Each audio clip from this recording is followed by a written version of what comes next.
geez, the housing market's a little bit crazy right now, but it's still important to make sure the house you might want to sell is presented right. I mean, it seems like there's a lot of, people out there who are just like, I'll just put it on the market and it sells, but maybe they're not quite doing their pocketbook the best justice. Right. Yeah, it's interesting, Ben, when you have such an extreme market and you have such a shortage of product out there. So there's a kind of an urgency from buyers and sellers. So from buyers, from the perspective, I need to buy it because the market is obviously going up in value. There's not a lot of houses. So sellers, I'm seeing maybe can be slightly more casual and they can sell their home and the realtor feels great. But really, is the realtor really doing a good job and the best for their clients? So I think the question is, what can you do and what's the best bang for your buck? And it looks to me as if, obviously prices are increasing, but people are still price savvy. Mm-hmm. If you put it really high, you're still not selling it, or it takes a little longer. And in the marketing, you definitely have to expose it to the right people, right? And but the big thing I see is that if you are in a market that's really extreme, why would you want to make the house look nice? Why would you go that extra way to get your house perfect for market conditions? And I think today, Ben, I've been looking at this situation closely, and my take is we need to do it. I think there's a really, really good opportunity. It's kind of exciting. You can get like a car and you detail it. You're just going to get an extra couple of people and bang for the buck. And the amount of energy you put in, you can increase your value. So definitely great idea to put in this market to put extra energy into having your house market ready. I mean, at least cleaned. Less clean. Yeah, isn't that funny, man? People want to sell their home without cleaning it. Yeah. Isn't that crazy? In fact, I was in a home yesterday that way, and I actually offered to clean the house. I'm like, ma'am, we need to clean this house. And did you do it? Have you done it? I don't clean. I'm not smart enough to clean, Ben, okay. But there's some really big things that you can do. And the reality is, if somebody drives by a home and it looks kind of shabby, right? The analogy, I think, is like your kid. If you have your kid and he's got long hair, and you look at him, you think, well, that kid's just not well maintained or whatever. But if he cuts round his ears in the back, even though his hair is really scruffy, it looks as if it's been maintained, right? And it's like that with a house and your curb appeal. If you maintain the yard or have some lines in your grass or your hedges, I think it's going to make people subconsciously feel as if somebody's really making an effort. Do you not like hippies, Stephen? I'm working through that, Ben. I don't really want to go into that right now, though. Okay. Just curious. No, actually, I'm just a closet hippie. Yeah. I like that. No, I mean, it makes a lot of sense. It's those little details that people notice. Right, exactly. And it's like, the other thing is, as well as, and maybe because I'm ADD, Ben, right? But if you have your desk full of stuff, and there's clutter like in a house, it's really hard to make a really good decision. Where if you have your house or your desk really nice and tidy, you can sit down with a problem and go through it and resolve the issue. And it's like that in houses. If you just declutter your house, which is really you're going to have to do anyway because you're moving, I think people will make a lot better decisions in a really clean and crisp environment. Yeah, well, it allows them to focus again on the important things. Right, exactly. Yeah, so if you have like something really ugly furniture, or I had a situation in Redmond where the colour of the carpet was so harsh. You're trying to look at this home and this bright green things keep shouting at you. You know? And so, things like that there, if you remove these smaller issues, you can get much more money, sell it faster, and it's a more pleasant experience. In some ways, and we can talk a little bit about, the staging and whatnot, and maybe even colors and ultimately the presentation. But there's a reason that builders create a model home in the fashion that they do, isn't there? Yeah, yes, I've worked a lot with that in the last few years, especially when the market was slower. We put a lot of thought into that because it's a cost-sensitive subject. Because staging, you can spend $40,000, $50,000, $60,000 on a home to stage it. But how can you make that $50,000 to $60,000 to stage a home? Yeah, you can spend a lot of money. It's amazing. In fact, I work with some of the larger builders locally, and they would have large warehouses of furniture that they are constantly upgrading to make cutting edge. So, what I was thinking more is along the lines of if the house is going to sell, you wouldn't want to spend a lot of money, but what can you do? Certainly not $60,000. No, you're not. But one of the things that surprised me is some homes you go into, they're really dark, and you can very quickly change a dark house into a lighthouse. Better lights, blinds, better colors. Cushions, drapes, whatever. So I think that's a really big deal. You can very quickly turn a house into a bright, happy place. Mm-hmm. And if you just do that, people walk in and they just subconsciously feel happier and they want to buy it. Right. Those are simple things. I guess opening the blinds in some cases, turning lights on. Right. those all must play a big role. Because you do know when you're in a dark, dingy. Nobody ever says, "Oh, it was bright and dingy." Right, exactly. This is a really dark cave. I'd love to bring my family up in a cave. That sounds fantastic. That's really exciting. No windows, blacked out. Right. I mean, I've even taken cabinets out that block light and stuff in the house, and that's a good deal. You know the other thing we're talking about, Ben, before we started is smell. What do you think of smell? If you I don't like smelly houses. You don't like? I don't like anything smelly, man.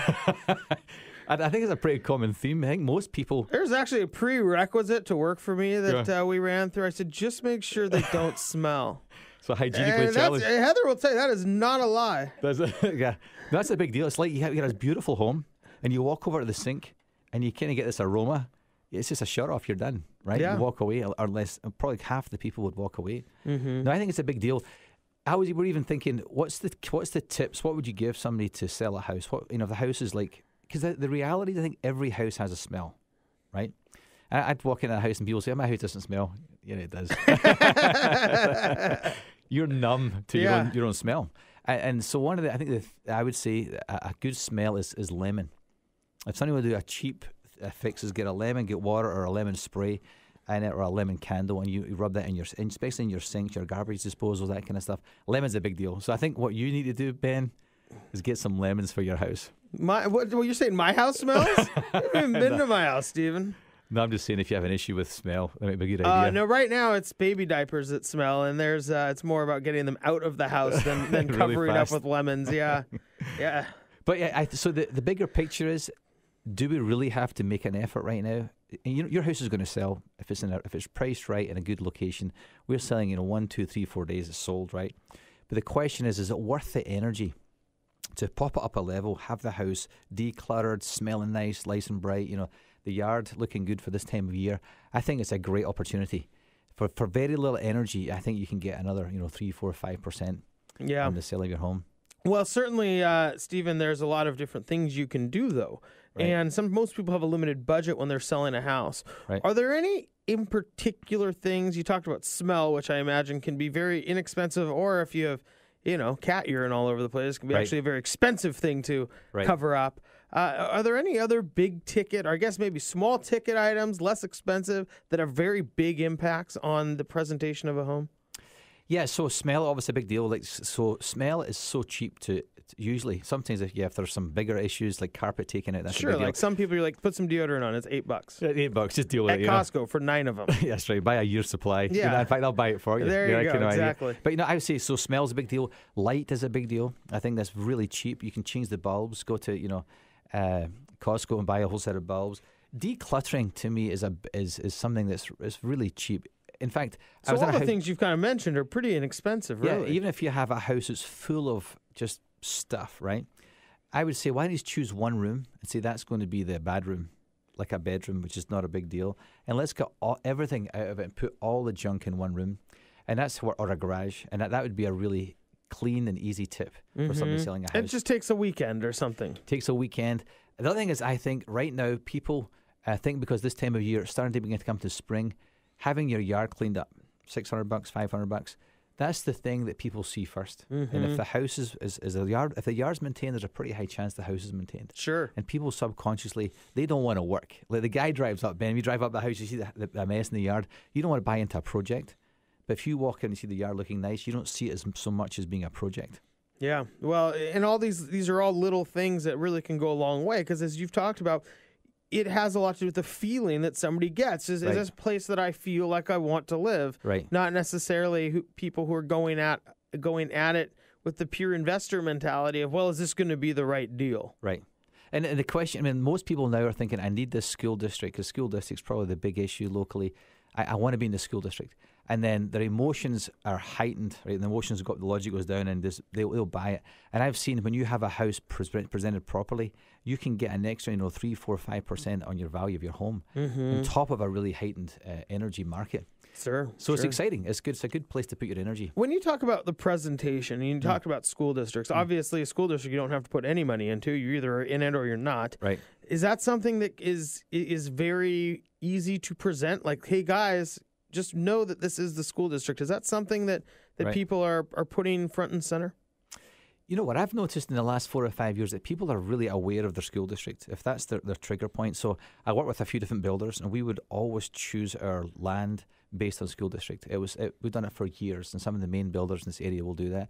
So that will drive their land, because if you go into a not so strong school districts, it's slightly more speculative. Mm-hmm. But I would say that most buyers I come across practically know, if they have children, they will know the school district. Mm-hmm. So it's a prerequisite when they walk in that I'm going to buy in this area. So what we're trying to do is create more value for the seller by just having that emotional connection that, no, this is the house, this is the school district, we got to get this one, honey. Right. And the checkbook's out. And then they're calling for financing. Hey, we're going to need a little bit more. Exactly. Is that going to work? Can you help me, Ben? Can you help? Can us just get a little bit more money? Stephen Macdonald joins us, Real Estate Broker with John L. Scott. We just have about a minute left before we have to go to break. You talked about some of these lower ticket items. Is there anything that is just very expensive when it comes to presentation that maybe has minimal impact that people should avoid doing if they're on a budget to sell their home? So, yeah, I think people automatically want to go towards staging. So that can be expensive. You can spend, $3,000 to $10,000 in an average home for staging.